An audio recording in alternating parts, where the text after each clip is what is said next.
26-ാം തീയതി, അതായത് മറ്റന്നാൾ ചിത്രം തിയേറ്ററിലേക്ക് എത്തുകയാണ്. തിയേറ്ററിലേക്ക് എത്തുന്ന ഒരു ചിത്രത്തെക്കുറിച്ച് വലിയ അവകാശവാദങ്ങൾക്കൊന്നും ഞങ്ങൾ ആരും തയ്യാറാകുന്നില്ല. എന്നിരുന്നാലും കഴിഞ്ഞ ഞങ്ങളുടെ ഇൻ്റർവ്യൂകളിലെല്ലാം പറഞ്ഞ ഒരു കാര്യം ആവർത്തിക്കാൻ ഉദ്ദേശിക്കുന്നു. ഇത് പലരും ഇതിനെ ഒരു പൊളിറ്റിക്കൽ ത്രില്ലറായിട്ടാണ് കാണുന്നത്.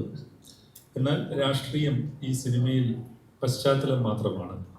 ഇത് അടിസ്ഥാനപരമായിട്ടൊരു ഫാമിലി ഡ്രാമയാണ്. അച്ഛനും മകനും തമ്മിലുള്ള വൈകാരിക ബന്ധത്തിൻ്റെ കഥയാണ്. നായകനും പ്രതിനായകനും തമ്മിലുള്ള ബന്ധം, പങ്കാളികൾക്കിടയിലുള്ള ബന്ധം, സുഹൃത്തുക്കൾക്കിടയിലെ ബന്ധം, രാഷ്ട്രീയത്തിലെ സഹപ്രവർത്തകർക്കിടയിലെ ബന്ധം, അതൊക്കെയാണ് ഈ സിനിമ കൂടുതൽ ചർച്ച ചെയ്യുന്നത്. രാഷ്ട്രീയം അതിൻ്റെ പശ്ചാത്തലമാണ്. പശ്ചാത്തലമാകുമ്പോൾ ചില അത്തരത്തിലുള്ള സിറ്റുവേഷൻസിലൂടെ ഈ സിനിമ കടന്നുപോകും. പക്ഷേ അതൊരു പൊളിറ്റിക്കൽ ത്രില്ലർ എന്ന് വിശേഷിപ്പിക്കാൻ കഴിയില്ല. എനിക്ക് തോന്നുന്നത് കേരളത്തിലെ പ്രേക്ഷകർക്ക് വളരെയധികം റിലേറ്റ് ചെയ്യാൻ കഴിയുന്ന ഒരു സിനിമയായിരിക്കും ഇതെന്നുള്ള ഉത്തമ ബോധ്യത്തിലാണ് ഞങ്ങൾ ഈ സിനിമ ചെയ്തിരിക്കുന്നത്. പക്ഷേ ഒരു ദിവസം കഴിഞ്ഞ് തിയേറ്ററിലെത്തുമ്പോൾ സിനിമ പൂർണ്ണമായും പ്രേക്ഷകരുടേതാണ്. അവരാണ് ഈ സിനിമയുടെ വിധി നിർണ്ണയിക്കുന്നത്. പൂർണ്ണമായും പ്രേക്ഷകർക്ക് ഞങ്ങൾ ഈ ചിത്രം വിടുന്നു. ഇതിനകത്ത് ഏറ്റവും പ്രധാനപ്പെട്ട വേഷം ചെയ്ത 2 ആൾക്കാരാണ് ഇവിടെ ഇരിക്കുന്നത്. ഒന്ന് കേന്ദ്ര കഥാപാത്രത്തെ അവതരിപ്പിക്കുന്ന നിവിൻ പോളി, മറ്റൊന്ന് ശ്രീ ഹരിശ്രീ അശോകൻ. അദ്ദേഹം ഇതിനകത്ത് വളരെ വെറ്ററനായിട്ടുള്ള ഒരു രാഷ്ട്രീയ നേതാവിൻ്റെ വേഷമാണ് ചെയ്യുന്നത്. അപ്പോൾ ഇവിടെ സന്നിഹിതരല്ലാത്ത ഒരു പിടി ആളുകൾ ഈ സിനിമയിൽ അഭിനയിക്കുന്നുണ്ട്. അതിൽ ഏറ്റവും പ്രധാനപ്പെട്ട പേര് ബാലേന്ദ്ര മേനോൻ സാറിൻ്റെയാണ്. അദ്ദേഹം വളരെ നാളുകൾക്ക് ശേഷം അഭിനയിക്കുന്ന ഒരു സിനിമയാണ്. അദ്ദേഹമായിട്ട് പ്രവർത്തിക്കാൻ കഴിഞ്ഞാൽ ഞങ്ങൾക്ക് എല്ലാവർക്കും വലിയ സന്തോഷവും അഭിമാനവും ഉണ്ട്. പിന്നീട് അതിനകത്ത് ഷറഫുദ്ദീനുണ്ട്, സായികുമാറുണ്ട്, മണിയമ്പിള്ള രാജശേഖരനുണ്ട്,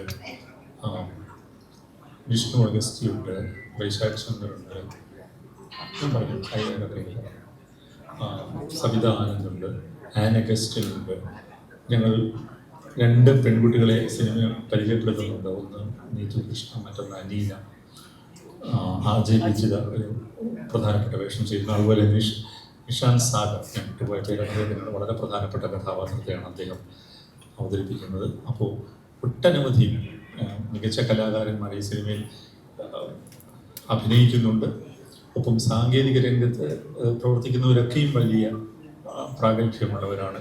ചന്ദ്രു ശെൽവരാജാണ് ഇതിൻ്റെ ക്യാമറ കൈകാര്യം ചെയ്തിരിക്കുന്നത്. മനോജാണ് എഡിറ്റർ. ജസ്റ്റിൻ വർഗീസാണ് മ്യൂസിക്. ഷാജി നടുവിലും അജീം ചേർന്നാണ് കലാസംവിധാനം. സിജിയാണ് ഇതിൻ്റെ കോസ്റ്റ്യൂം കൈകാര്യം. റോണെക്സ് ആണ് ഇതിൻ്റെ മേക്കപ്പ്. സൗണ്ട് ഡിസൈൻ നമുക്ക് വിഷ്ണു സുജാതനുണ്ട്. സിദ്ധാർത്ഥം വിഷ്ണു സുജാതനും ചേർന്നിട്ടാണ് സൗണ്ട് കൈകാര്യം ചെയ്തിരിക്കുന്നത്. അങ്ങനെ ഏറ്റവും മലയാളത്തിലെ ഏറ്റവും മികച്ച സാങ്കേതിക കലാകാരന്മാർ ഈ സിനിമയിൽ പ്രവർത്തിച്ചിട്ടുണ്ട്. അപ്പോൾ ഇത്രയും മാത്രമേ എനിക്ക് ഈ വൈകുന്നേരം പറയാനുള്ളൂ. അധികം ചോദ്യങ്ങൾ ഞാൻ പ്രതീക്ഷിക്കുന്നില്ല. നിങ്ങളോട് 2 വാക്ക് നിവിനും ശ്രീ ഹരിശ്രീ അശോകനും സംസാരിച്ചു കഴിഞ്ഞാൽ 1-2 ചോദ്യങ്ങൾക്ക് ശേഷം നമുക്കിത് വൈൻഡപ്പ് ചെയ്യാം എന്ന് തോന്നുന്നു. നമസ്കാരം. മറ്റന്നാൾ പ്രതിച്ഛായ ഇറങ്ങുകയാണ്. ഒരുപാട് വർഷങ്ങൾക്ക് മുമ്പ് തുടങ്ങിയ ഒരു ഡിസ്കഷനാണ്. ആക്ച്വലി 2020 തോന്നുന്നു. കൊറോണ എല്ലാം കഴിഞ്ഞിട്ടൊരു ലോക്ക്ഡൗൺ മാറിയ ഒരു സമയത്താണ് ആദ്യമായിട്ട് സാറിനെ കണ്ട് നമ്മൾ ഡിസ്കസ് ചെയ്യുന്നത്. പിന്നെ പല കാരണങ്ങളാൽ അത് ആ സമയത്ത് നടന്നില്ല. അങ്ങനെ നീണ്ട് പോയി. സാറും വേറെ തിരക്കിലായിരുന്നു, ഞാനും വേറെ പടങ്ങൾ ചെയ്തുകൊണ്ടിരിക്കുകയായിരുന്നു. അങ്ങനെ പിന്നീടൊരു ഇൻട്രസ്റ്റിംഗ് ആയിട്ടുള്ളൊരു സ്പേസിൽ വന്നപ്പോൾ ഞങ്ങൾ ഡിസ്കസ് ചെയ്യുകയും എന്നാൽ ഇത് ചെയ്താലോ എന്നൊരു തീരുമാനമെടുക്കുകയായിരുന്നു. അപ്പോൾ ഇത് എനിക്ക് ബേസിക്കലി ഇതിൻ്റെ ഈ അച്ഛൻ മകൻ റിലേഷൻഷിപ്പ് എനിക്ക് ഭയങ്കരമായിട്ട് കണക്റ്റായ ഒരു കാര്യമാണ്. അത് നല്ല രസകരമായിട്ട് വന്നിട്ടുണ്ടെന്നാണ് ഞങ്ങളുടെ വിശ്വാസം. ഒരു സിനിമയിൽ എപ്പോഴും റിലേഷൻഷിപ്സ് എപ്പോഴും ഏതെങ്കിലും ഒരു റിലേഷൻഷിപ്പ് ആയിരിക്കും നന്നായിട്ട് വരിക. എനിക്കിതിനകത്ത് പല റിലേഷൻഷിപ്സിനും നല്ല ഡെപ്ത് ഉള്ള പോലെ എനിക്ക് തോന്നിയിട്ടുണ്ട്. അതൊരു നായകൻ വില്ലൻ റിലേഷൻ ആണെങ്കിലും അച്ഛൻ മകനാണെങ്കിലും ചേട്ടനായിട്ടുള്ള കാര്യം, അങ്ങനെ ഒരുപാട് അങ്ങനെ റിലേഷൻഷിപ്സ് നമ്മൾ ഓരോന്നെടുത്ത് നോക്കുകയാണെങ്കിൽ എല്ലാത്തിനും ഭയങ്കര ഒരു സ്ട്രെങ്ത് ഉള്ള പോലെ ഫീൽ ചെയ്തൊരു കഥയാണ്. ഭയങ്കര ഇൻട്രസ്റ്റിംഗ് ആയിട്ട് ഷൂട്ട് ചെയ്തതാണ് ഓരോ സീനും.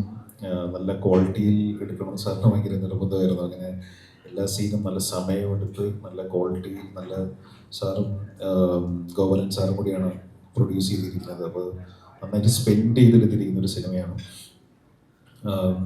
പിന്നെ എന്താ പറയുക, എല്ലാം സിനിമയാണ് സംസാരിക്കേണ്ടത്. നമ്മൾ എന്ത് പറഞ്ഞിട്ടും പ്രത്യേകിച്ച് ഒരു കാര്യവും ഒന്നുമില്ല.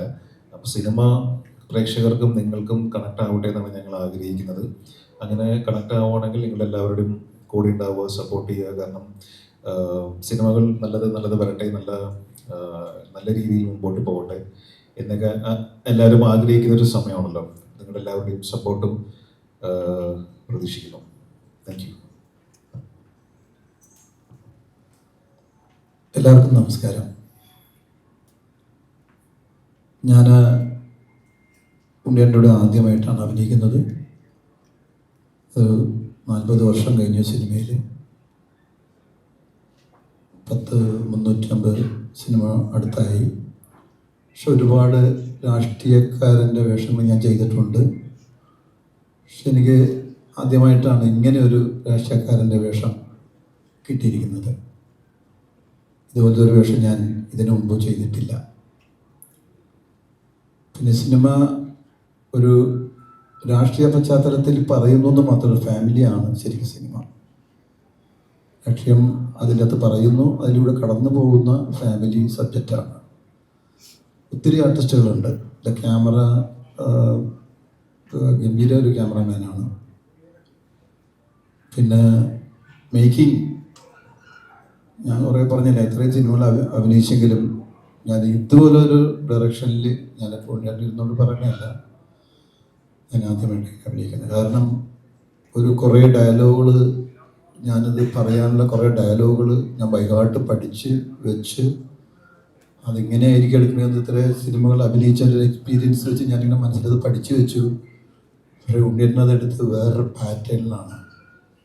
അപ്പം അങ്ങനെ ഞാനത് പഠിച്ചു വെച്ചിട്ട് വിഷമം കൊണ്ടല്ല ഞാൻ പറയണത്. അതല്ലാതെ എടുത്തു കഴിഞ്ഞപ്പോൾ അതിൻ്റെ ഒരു ഭംഗി സ്ക്രീനിൽ കാണാൻ പറ്റി. ഭയങ്കരമായിട്ട് അഭിനയിക്കാനും പറ്റി. ഭയങ്കരമായിട്ടും തന്നെ എൻ്റെ കഴിവനുസരിച്ചിട്ട്. അപ്പോൾ ആദ്യത്തെ ഷോട്ട് കഴിഞ്ഞപ്പോഴേ ഞാൻ ചോദിച്ചു ശരിയായോ എന്ന്. ഏട്ടൻ പറഞ്ഞു ഓക്കെ. അങ്ങനെ അത് ആ ക്യാരക്ടറിലേക്ക് കയറാൻ എനിക്കൊരു ദിവസം എടുക്കേണ്ടി വന്നു. പക്ഷെ പിന്നീട് അങ്ങനെ കുറേയും കൂടി ഒരു സപ്പോർട്ടോടുകൂടി എല്ലാവരും സപ്പോർട്ട്. ഇപ്പോൾ നിവിനും ഒക്കെ ചെയ്തേക്കുന്നത് ഞാനിപ്പോൾ ഇരുത്തിക്കൊണ്ട് പറയുന്നതല്ല. നിവിൻ ഇതുപോലത്തെ ഒരു ക്യാരക്ടർ ചെയ്തിട്ടുണ്ടാവില്ല ചിലപ്പോൾ. കാരണം അത്ര ഭയങ്കരമായിട്ട് ചെയ്തിട്ടുണ്ട് നിവിൻ, ഷറഫുദ്ദീൻ, മേനോൻ സാറിൻ്റെ പ്രത്യേക നമ്മളിതുവരെ കണ്ടിട്ടുള്ള മേനോൻ സാറില്ല, സായികുമാർ, ഷറഫുദ്ദീൻ എല്ലാവരും. അപ്പം ആ ഒരു സന്തോഷത്തിലാണ് ഞങ്ങളെല്ലാവരും. പിന്നെ ഇതിൻ്റെയൊക്കെ അഭിപ്രായം പറഞ്ഞ പ്രേക്ഷകരാണ്. അത് പിന്നെ സപ്പോർട്ട് ചെയ്യേണ്ടത് നിങ്ങളെല്ലാവരുമാണ്. നിങ്ങളുടെ സപ്പോർട്ടും നന്നായിട്ടുണ്ടായാൽ ഏത് സിനിമയും വിജയിക്കും. ഇതിൻ്റെയും വിജയത്തിൻ്റെ പിന്നിൽ നിങ്ങളുണ്ടാവുമെന്ന് വിശ്വസിക്കുന്നു. Thank you. നമുക്ക് ചോദ്യങ്ങളിലേക്ക് എടുക്കാം. സിനിമയുമായി ബന്ധപ്പെട്ട ചോദ്യങ്ങളാക്കാൻ ചോദിച്ചോളൂ. മൈക്ക് വേണം.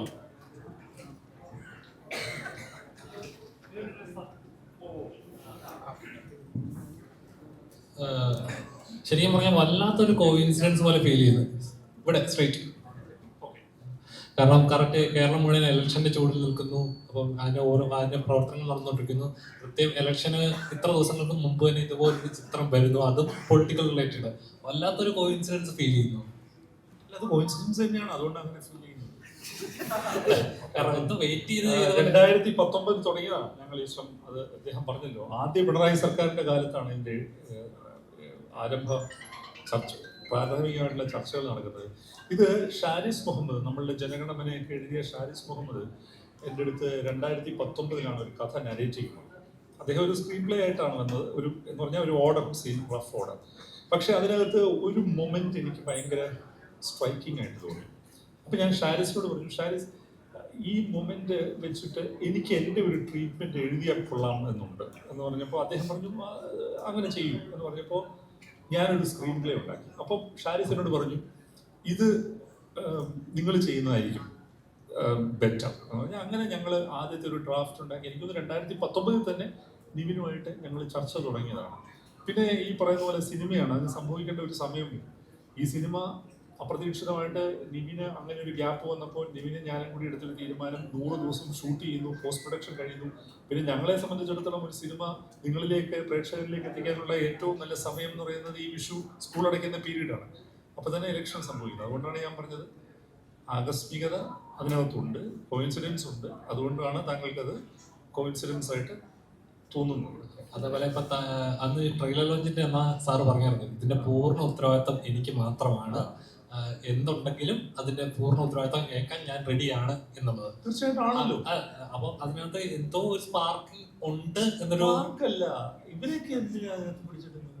ആ സിനിമയ്ക്ക് എന്ത് സംഗതി വന്നാലും അത് എഴുതി സംവിധാനം ചെയ്ത ഒരാൾ, അതിന്റെ പ്രൊഡക്ഷനിൽ കൂടി ഭാഗമായ ഒരാൾ എന്ന നിലയിൽ ആ സിനിമയുടെ ഉത്തരവാദിത്വം ഞാൻ തന്നെയല്ലേ ഓൺ ചെയ്യേണ്ടത്.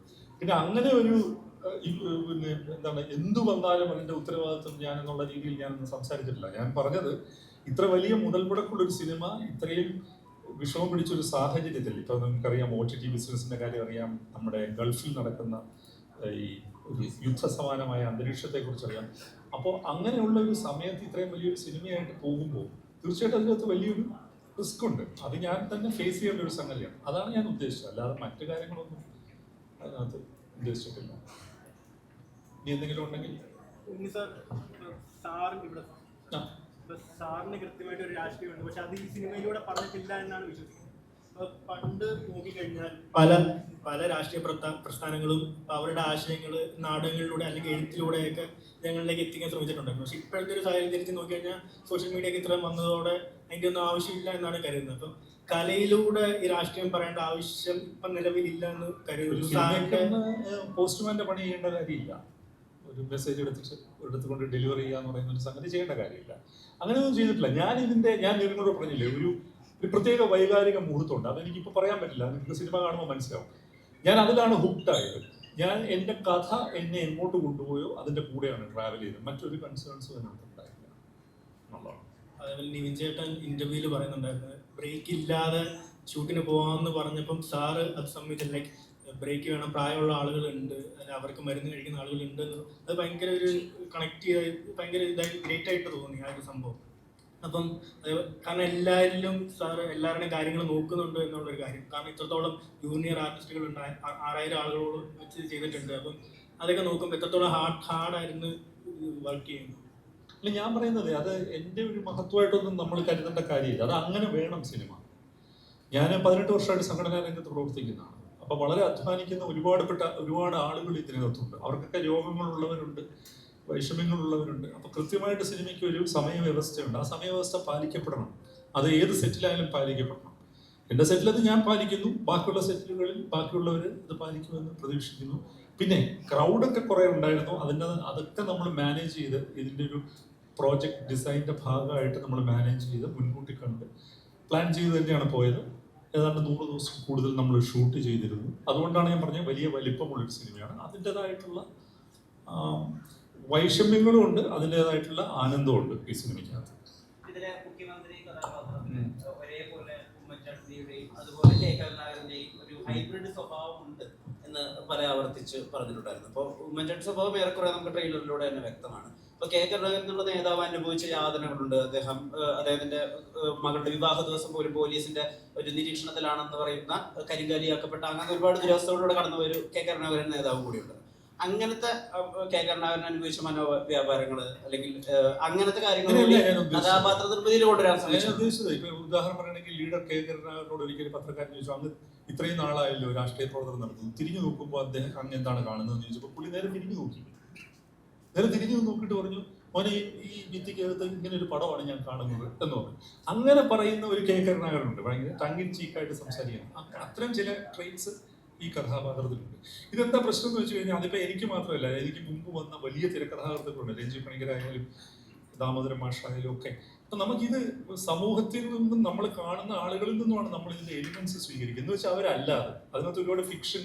ഇപ്പം നമുക്ക് നിങ്ങൾ എപ്പോഴും ഉമ്മൻചാണ്ടി എന്ന് പറയുന്നുണ്ട്. അദ്ദേഹത്തിന് 2 പെൺകുട്ടികളും ഒരു മകനുമാണുള്ളത്. ഈ സിനിമയിൽ 2 ആൺകുട്ടികളാണ് പക്ഷെ ഇങ്ങനത്തെ ഇതുകളുടെ നന്മയുടെ സത്തുണ്ടല്ലോ. ഇപ്പൊ കെ കരുണാകരൻ വികസനത്തിനോടൊപ്പം ചേർന്ന് നിന്നത്, അല്ലെങ്കിൽ ഇപ്പൊ ഉമ്മൻചാണ്ടി കല്ലെറിഞ്ഞ അദ്ദേഹത്തിനോട് കേസ് എടുക്കണ്ട എന്ന് പറഞ്ഞ നന്മ വശം, അതൊക്കെ ശരിക്കും സിനിമാറ്റിക്കലിയും കൂടി യൂസ് ചെയ്യാൻ പറ്റാവുന്ന ഒരു നന്മയുടെ ആർക്ക് കൊടുക്കാവുന്ന ഏരിയ അല്ലേ എന്നാ ചോദിക്കും. അത് നമുക്ക് നോക്കാം, സിനിമ കാണാം, ഒരു ദിവസം കൂടി ഉള്ളൂ, അത് കഴിയുമ്പോൾ അത് മനസ്സിലാവും.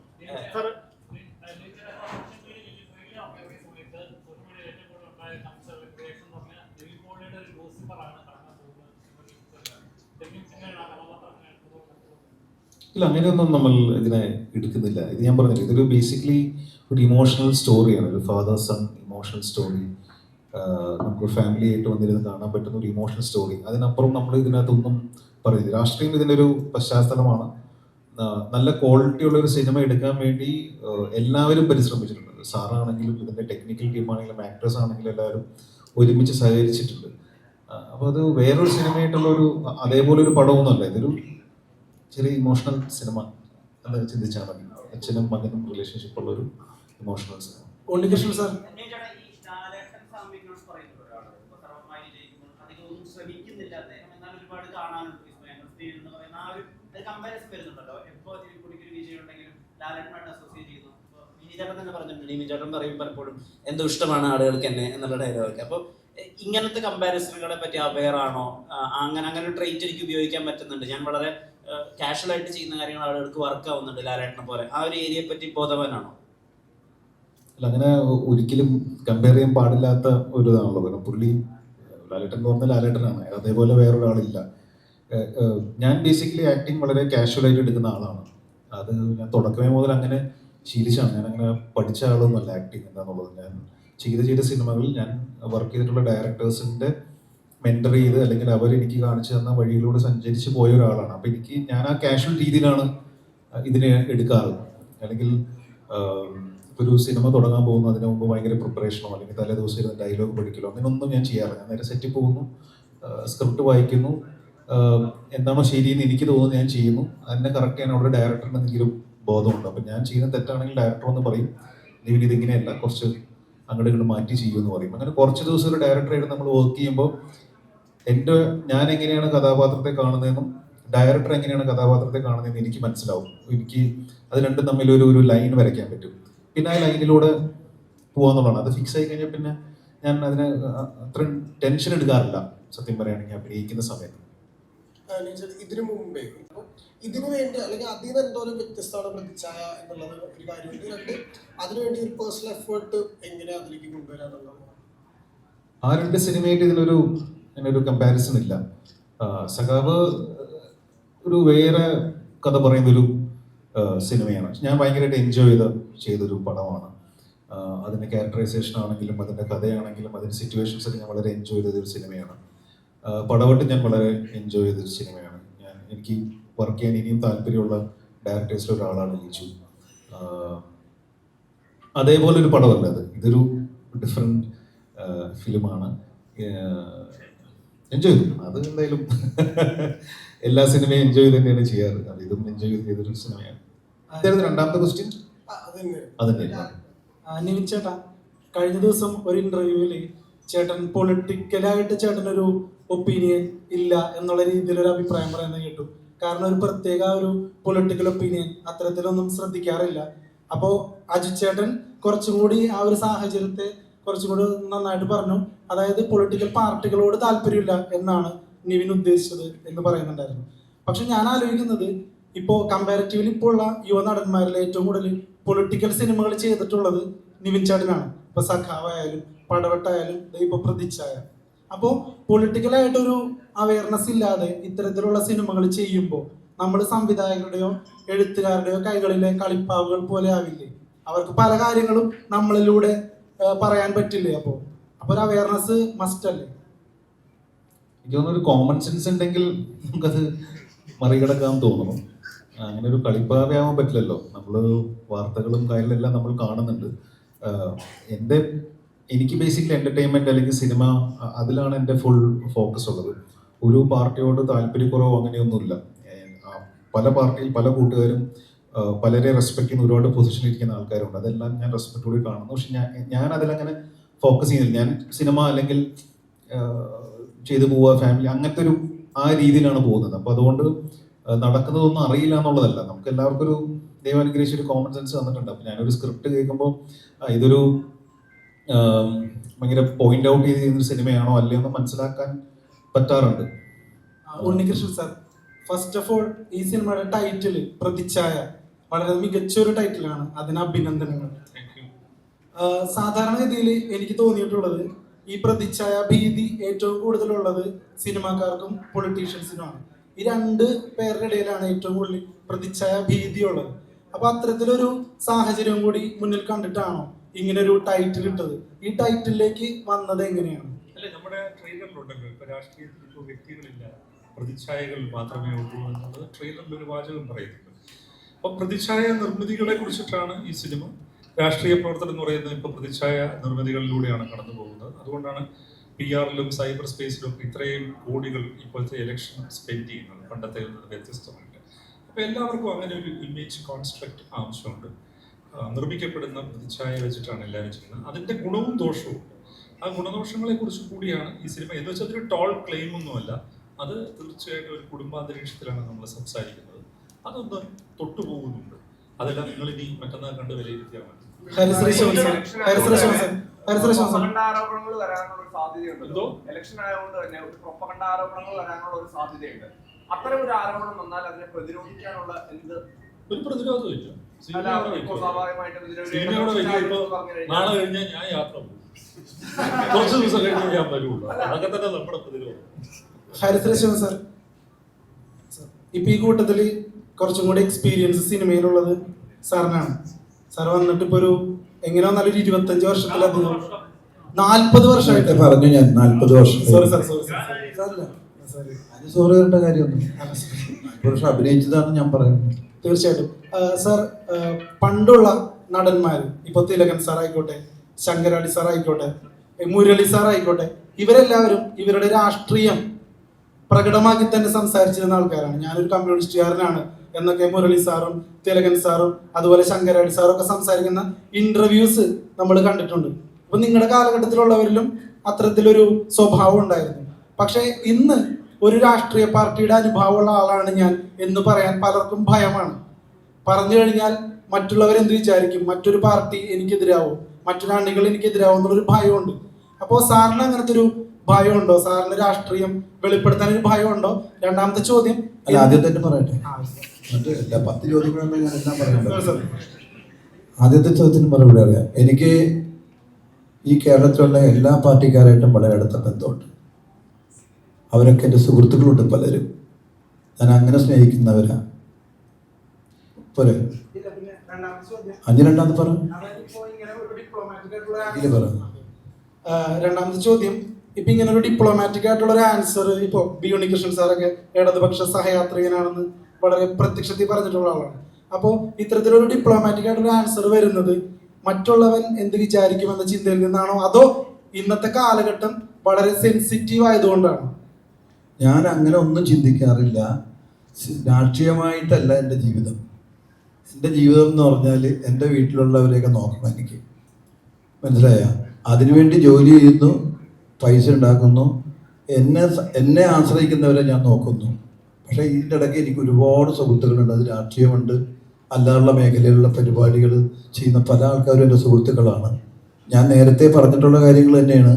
എൻ്റെ കയ്യിൽ എന്തെങ്കിലും കൊടുക്കാൻ ആർക്കുണ്ട്, സന്തോഷത്തോടെ ആർക്കാണെങ്കിലും കൊടുക്കുന്ന ആൾ ഇന്ന് വരെ ഞാൻ ചെയ്തിട്ടുണ്ട്. അത് എനിക്ക് സഹായിക്കുക എന്നുള്ളൊരു എൻ്റെ മനസ്സിലുള്ള എൻ്റെ അച്ഛനും അമ്മയൊക്കെ അങ്ങനെയാണ് എന്നെ പഠിപ്പിക്കുകയാണ്. അത് ഞങ്ങൾ എല്ലാവരും ചെയ്യുന്നുണ്ട്. അവിടെ രാഷ്ട്രീയത്തിലേക്ക് ഇറങ്ങി ചെല്ലാനുള്ളൊരു സമയം നമുക്കില്ല. കാരണം അത് ജീവിച്ചത് അങ്ങനെയാണ്. എന്നാൽ നമുക്കൊക്കെ എല്ലാവർക്കും നമ്മുടെ ഉള്ളിൽ രാഷ്ട്രീയം അറിയാം. പത്രങ്ങൾ വായിക്കുമ്പോഴും ന്യൂസ് കാണുമ്പോഴൊക്കെ നമുക്ക് രാഷ്ട്രീയം അറിയാം. പക്ഷെ അതിനുള്ള ഒരു സമയം നമുക്കിതിനെ മാറ്റി വെക്കാനായിട്ടില്ല. ഒരു സെക്കൻഡ് കിട്ടിയാൽ അല്ലെങ്കിൽ ഒരു സമയം കിട്ടിയാൽ ആ സമയം നമ്മൾ സിനിമയ്ക്ക് വേണ്ടി എന്ത് ചെയ്യാൻ പറ്റും, എൻ്റെ ജോലിക്ക് വേണ്ടി എന്ത് ചെയ്യാൻ പറ്റും ചിന്തിക്കുന്ന ഒരാളാണ് ഞാൻ.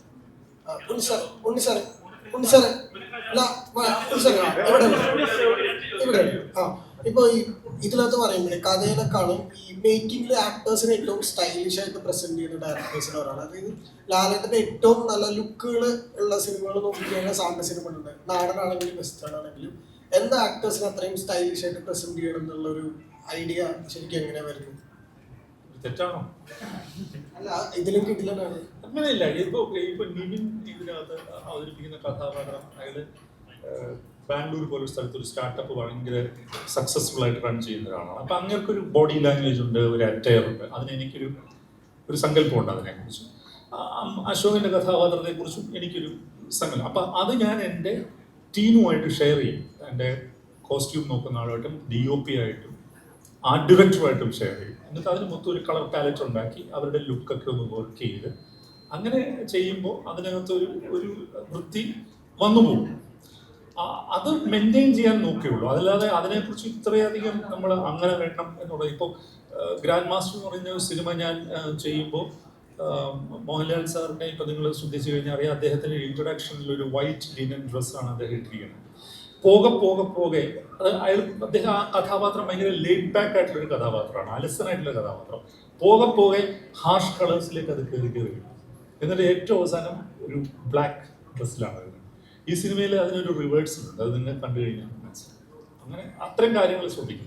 ഇത് സംസാരിക്കുമ്പോൾ പോലെ രണ്ടാം പിണറായി സർക്കാരിലാണ് നമ്മൾ നിൽക്കുന്നതെന്നാ പറയുന്നത്. അപ്പൊ ഇപ്പൊ സാറ് പറഞ്ഞപ്പോ ആദ്യത്തെ പിണറായി സർക്കാർ നിൽക്കുമ്പോഴാണ് നമ്മൾ എഴുത്തു തുടങ്ങിയത്. രണ്ടാം പിണറായി സർക്കാർ നിൽക്കുമ്പോഴാണ് പടം നടക്കുന്നത്. അപ്പൊ ഇങ്ങനെ ഒരു പൊളിറ്റിക്കൽ ബയസ് ഉണ്ടാവുമ്പോൾ സ്വയം അങ്ങനെ സയാർത്ഥികനായിട്ട് നിൽക്കുക, ഒരു പൊളിറ്റിക്കൽ പ്രതലമുള്ള സിനിമ എഴുതുകയും ചെയ്യുക. അപ്പൊ എങ്ങനെയാ അതിനെ സ്വന്തം രാഷ്ട്രീയ ദർശനങ്ങളൊന്നും വരാതെ ലിമിറ്റ് ചെയ്യാൻ പറ്റുന്നത്? ഈ രാഷ്ട്രീയ ദർശനം വരാതെ ലിമിറ്റ് ചെയ്യുക എന്നുള്ളത് വലിയ ഇല്യൂഷനാണ്. അറിഞ്ഞോ അറിയാതെ രാഷ്ട്രീയ ദർശനമൊക്കെ നമ്മുടെ ഇതിനകത്തൊക്കെ കടന്നു പോകും.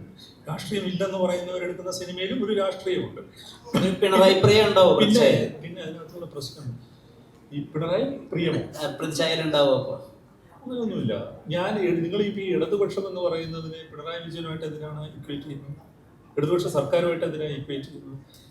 ഞാൻ വളരെ എൻ്റെ വിദ്യാർത്ഥി കാലം മുതലേ മാർക്സിസവുമായിട്ട് ബന്ധപ്പെട്ട പുസ്തകങ്ങൾ വായിച്ചും ചിന്തിച്ചും അങ്ങനെയൊക്കെ പോകുന്ന ഒരാളാണ്. എൻ്റെ അക്കാഡമിക് ആയിട്ടുള്ള എൻ്റെ ജേണിയും അങ്ങനെയൊക്കെ തന്നെയായിരുന്നു. അതിനെ നിങ്ങളൊരു മുഖ്യധാരാ പാർട്ടിയായിട്ടോ ഒരു ബിംബമായിട്ടോ ഒന്നും അസോസിയേറ്റ് ചെയ്യേണ്ട കാര്യമില്ല. പിന്നെ ഈ അശോകൻ പറഞ്ഞ പോലെ എല്ലാ രാഷ്ട്രീയക്കാരുമായിട്ടും ഈ രംഗത്ത് നിൽക്കുന്ന ഒരാളെന്ന നിലയിൽ, പ്രത്യേകിച്ച് ഒരു സംഘടനാ പ്രവർത്തന നിലയിൽ എനിക്ക് നല്ല ബന്ധമുണ്ട്. അത് മുഖ്യമന്ത്രി പിണറായി വിജയനായിട്ടായാലും VD സതീശനായിട്ടായാലും രമേശ് ചെന്നിത്തലയായിട്ടായാലും ഗോവിന്ദ മാസ്റ്റർ ആയാലും BJPയിലെ ഇപ്പോൾ നമ്മളുടെ പടം തുടങ്ങുന്ന ദിവസം കൃഷ്ണദാസ് അവിടെ വന്നിരുന്നു. അദ്ദേഹത്തിൻ്റെ അടുത്ത സുഹൃത്താണ്. അപ്പോൾ നിങ്ങളുടെ ആ ചോദ്യത്തിനകത്ത് വലിയ പ്രസക്തി ഇല്ലല്ലോ. അപ്പോൾ ഇതിനെ സിനിമയായിട്ട് കണ്ടാൽ മതി. സിനിമയായിട്ട് കാണുമ്പോൾ അതിനകത്തൊരു രാഷ്ട്രീയമുണ്ട് നിങ്ങൾക്ക് തോന്നിയാൽ നിങ്ങൾ എഴുതി, നല്ല കാര്യമല്ലേ അത്? അപ്പോൾ നമുക്ക് കൂടുതൽ ചർച്ച ചെയ്യാം. അപ്പോൾ എല്ലാവർക്കും നന്ദി.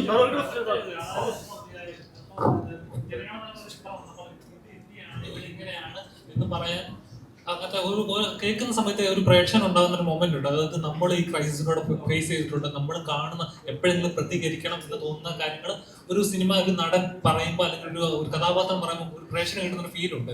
പ്രതിച്ഛായയിൽ അങ്ങനത്തെ ഒരു പൊളിറ്റിക്കൽ കേരളത്തെ പൊളിറ്റിക്കൽ സിനാരിയോ പ്രസന്റബിൾ ആക്ട് ചെയ്യുന്നത് ട്രൂ ഇൻസിഡൻസ് ബേസ് ചെയ്ത ഒരു കഥ തന്നെയായിരിക്കും പ്രതിച്ഛായ. എനിക്കറിയില്ല, നിങ്ങൾ കണ്ടു അത്ര മൊമെന്റ് ഉണ്ടോ, അങ്ങനത്തെ കഥയാണോ എന്നൊക്കെ നിങ്ങൾ കണ്ടിട്ട് പറയും. ഞാൻ പറയുന്നത് ശരിയല്ല, അത് മുൻവിധിയോട് കൂടി തന്നെ സമീപിക്കണ്ട.